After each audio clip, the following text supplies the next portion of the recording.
And seduction is women invented seduction. There's no doubt about it. I describe how that happened, why it happened.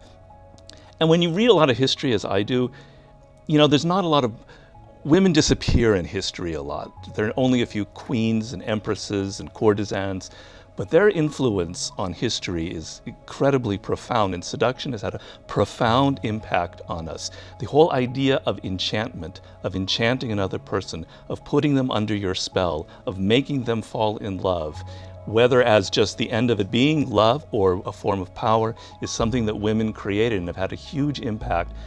And I want to trace that impact to even politics today, where I feel like politicians are seducing the public. I tell people, when you go see a movie or you read a book, let's say a movie, and you feel like the movie is casting a spell on you, it's drawing you into the story, and it's having an emotional impact on you, and by the end of the movie you're moved, or you're crying, or you're laughing, or whatever it is, that is a form of seduction where you've allowed your psychology to be penetrated by a director, a writer, or whomever, and you're seduced. And it's actually an amazing power that humans have. The problem is some people are closed to seduction. They don't want to be seduced. They're not interested in other people. I find seduction to be a very social phenomenon.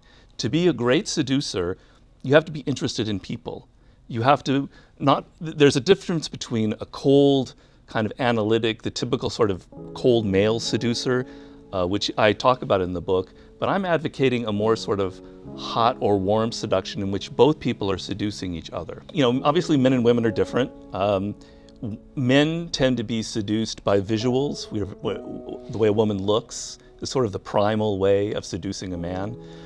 Women are very prone to words, to just hearing, to the verbal aspect. And seducers, the typical Don Juan of the 17th century, which is where the whole Don Juan legend basically began, 15th, 16th century, they discovered that through language, through poetry, through casting a spell on a woman with their words, that this was the weakness that they had.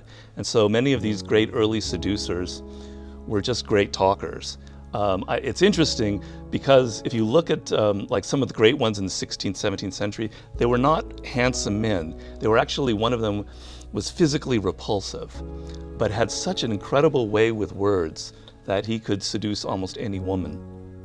And then, obviously there are women who are great with words. I'm not saying that it's strictly male or female, but these are the two sort of weaknesses that each gender has. I look in the Art of Seduction, the icon for me, the first great American, even world politician that kind of mastered it, but let's say American, was John F. Kennedy.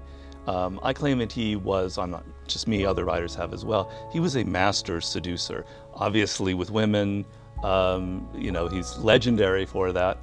But using television and using Hollywood, the imagery, the icons of Hollywood, his father was a producer in Hollywood, and Kennedy was obsessed with Gary Cooper and Cary Grant and James Dean and Montgomery Clift. He studied them. He knew how to have the same sort of charisma on camera. He was our first television president.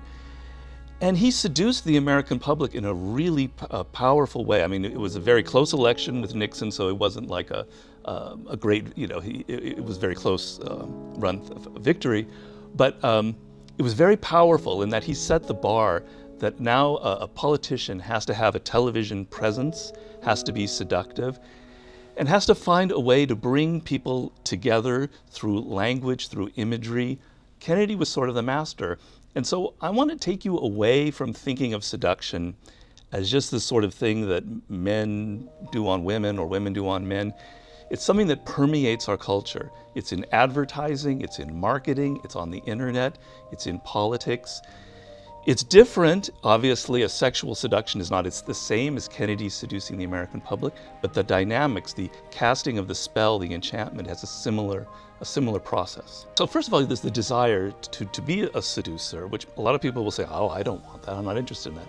And what I'd say in the book is remember the time that you experienced probably in your life when another person had fallen in love with you, and you sensed that you had power over them, that they were under your spell, that the things that you said excited them and interested in them.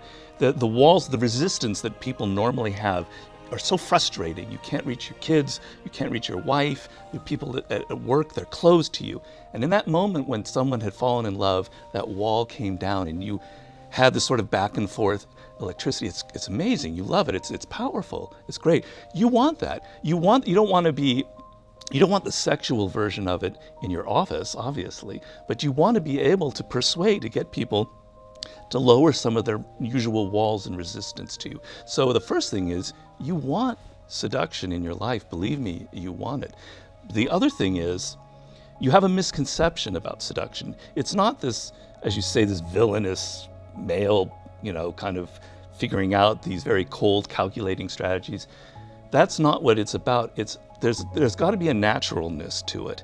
If you're someone that has calculated their way too much in the process of, this is what I'm going to do, step A, B, and C, it's not seductive. People can read it. Seduction, there's a body language to it. There's a kind of nonverbal communication. And we sense that another person is trying too hard. They've read a book. They read The Art of Seduction and they're applying the 24 strategies. It doesn't work. You have to bring out natural qualities that you have. And I maintain in the book that every person has a kind of natural quality that makes them authentically seductive, whether it's the natural who's kind of childlike and spontaneous, or the rake, or the siren, or the ideal lover, whichever type it is, it's in you, it's latent, it wants to come out, and that's what will make you a good seducer.